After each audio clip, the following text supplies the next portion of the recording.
Fala pessoal, tudo certo? Aqui é o Renan. Hoje eu quero mostrar para vocês uma propriedade aqui do Spring JPA chamada OpenView. Sempre que a gente cria uma aplicação aqui que utiliza Spring, utiliza JPA, né? Aqui eu estou fazendo uma aplicaçãozinha que conecta com o Postgres, estou usando o JPA. Então, quando a gente não configura essa propriedade OpenView aqui, quando a gente levanta a aplicação, ela até dá um warning aqui, dizendo, ó, que como eu não configurei ela de forma explícita, o padrão dela é true. Então ela está true. Então se eu configurar de forma explícita, ele vai, obviamente, desabilitar esse warning aqui não vai mais ocorrer. Mas o que ela faz, tá? Essa propriedade aqui. Vou parar a aplicação aqui, eu vou deixar ela em true e vou levantar a aplicação aqui. Enquanto ela levanta, eu quero mostrar para vocês o que eu tenho aqui, tá? Então eu tenho na minha aplicação uma tabela chamada usuário, aqui a representação da tabela na minha classe modelo aqui do Java.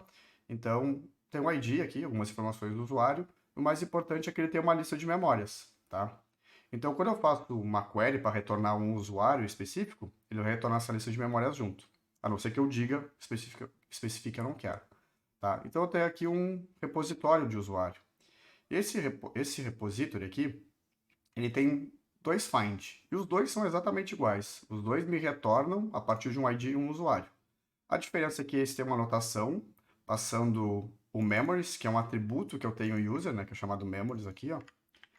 Isso faz com que ele execute, quando ele executar a query para buscar o usuário, ele execute a busca do usuário e das suas memórias em uma query só. Quando eu não especifico, a gente vai ver o que acontece aqui no exemplo dessa chamada. Depois eu tenho uma service, que faz cada uma das services está anotada com transactional. Então, uma chama o usuário detalhado, que é basicamente esse que tem essa anotação. O outro chama o basic, que não tem anotação. E eu tenho uma controller que faz a chamada para esse service. Tá? E a gente vai ver o que acontece aqui, ó. Eu vou até deixar, vou levantar no modo debug. A aplicação já está levantada, né? Mas eu vou subir no modo debug aqui e vou tirar esse breakpoint. Tá? E a gente vai ver o que acontece, tá? Lembrando que está ligado, o OpenView está true. Bom, vou fazer uma chamada por detail ali, ó. Ele vai retornar um usuário com todos os atributos dele. E se a gente olhar, ó, o Hibernate executou uma query só. Tá? Se eu chamar o basic, ele retornou todas as informações, que está retornando o usuário, só que ele fez dois selects. E aí, agora eu vou colocar aqui ó, um breakpoint para entender o ponto que isso acontece. Então, eu vou colocar aqui um breakpoint e eu vou chamar de novo o basic e ele vai ficar parado aqui ó, no return. Se a gente olhar o console, ele fez uma query para retornar o usuário. Quando eu seguir, deixar que a aplicação siga adiante, a gente vai ver que ele fez, na verdade, uma outra query para buscar as memórias desse usuário. Só que, em que momento ele fez isso? Bom, a gente está retornando o usuário. O usuário aqui é um objeto Java. O Jackson, que está por trás dos panos, ele criou, ele desmontou, né, a nossa classe, né, nosso objeto, digamos assim, né, ele criou um JSON dela. Pegou o user, que era uma classe Java, e transformou em um JSON. Só que, quando ele transformou no JSON, que ele foi pegando cada um dos dados ali, ele notou que quando ele fosse na memories, ele não tinha as informações de memories. Porque se pegar o primeiro select, que retornou só um usuário, então aqui só tinha um usuário. Mas quando ele teve acesso para serializar isso no JSON, ele teve que fazer a outra query para buscar as memórias. Só que ele faz isso aqui, ou nem aqui. Só que eu estou com o @transaction aqui anotado. Deveria ter sido feito aqui, né? Mas não foi. Por quê? Porque como eu estou com esse OpenView True, ele é como se a sessão tivesse sempre aberta com o banco. Então, tanto é que se eu tirar esse transaction daqui, dos dois, ele funcionaria igual o que está acontecendo agora. E esse é um padrão. Isso aqui até é um padrão para que o desenvolvimento do dev ali seja mais ágil, seja mais rápido. Ele não precisa se preocupar com esse tipo de coisa. Só que isso pode degradar a performance. Então, se eu pegar e parar a aplicação, trocar ela para false, eu já vou ter problema.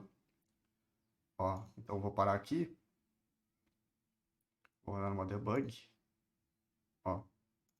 Se eu for no Basic agora e mandar rodar, ele vai parar ali de novo, vai ter feito uma query. Se eu mandar continuar, ou seja, em algum momento ali para frente, ele vai converter isso, ó, para um JSON, ó. Ele falou, eu não consegui escrever um JSON. E ele teve um erro de lazily initialization exception aqui, ó. Foi o erro que ocorreu. Ele nem chegou a dar todo o exception aqui. Mas basicamente foi o erro que ele teve, tá? Por conta disso, ele não ter mais a sessão com o banco. Aí se a gente testar o detail, que faz numa query só, eu não tenho esse problema. Porque como ele carregou numa query só o user, quando ele foi transformar num JSON, ele tinha as informações. Ele não precisou tentar ir no banco buscar alguma coisa. Justamente porque se ele tivesse que fazer isso, ele tinha que fazer dentro da transaction. Então, para resolver o problema desse segundo, eu preciso aqui dentro do user service, de alguma forma, retornar o usuário com as memórias. Pode ser que eu precise retornar um outro objeto, um DTO, que é o indicado, né? Aqui eu estou até devolvendo para o front, aí, digamos assim, o user, que é o nosso modelo do banco, não é mais indicado, né? Mas o que eu preciso fazer? Quando eu tenho esse OpenView false, eu preciso lidar com esses dados todos dentro do meu método que está com @transactional, para que depois, fora disso, ele não precise acessar alguma coisa que ele não tem informação ainda.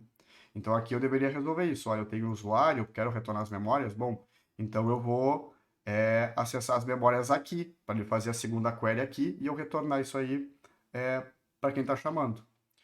Então eu posso resolver através de query, como eu fiz aqui nesse caso, usei essa anotação e passei os atributos que eu quero que ele já traga, então ele faz uma query só. Ou, caso eu não queira fazer dessa forma, eu posso, ainda aqui dentro desse método transactional, resolver esse problema e retornar já o usuário completo para que não precise fazer esse acesso posterior. Então, basicamente é isso do uso do OpenView.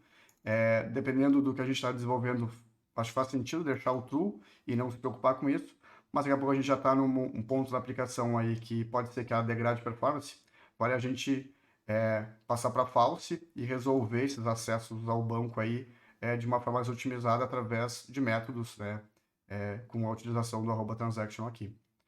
Então, para esse vídeo era isso que eu queria mostrar para vocês. Espero que vocês tenham gostado e até o próximo vídeo.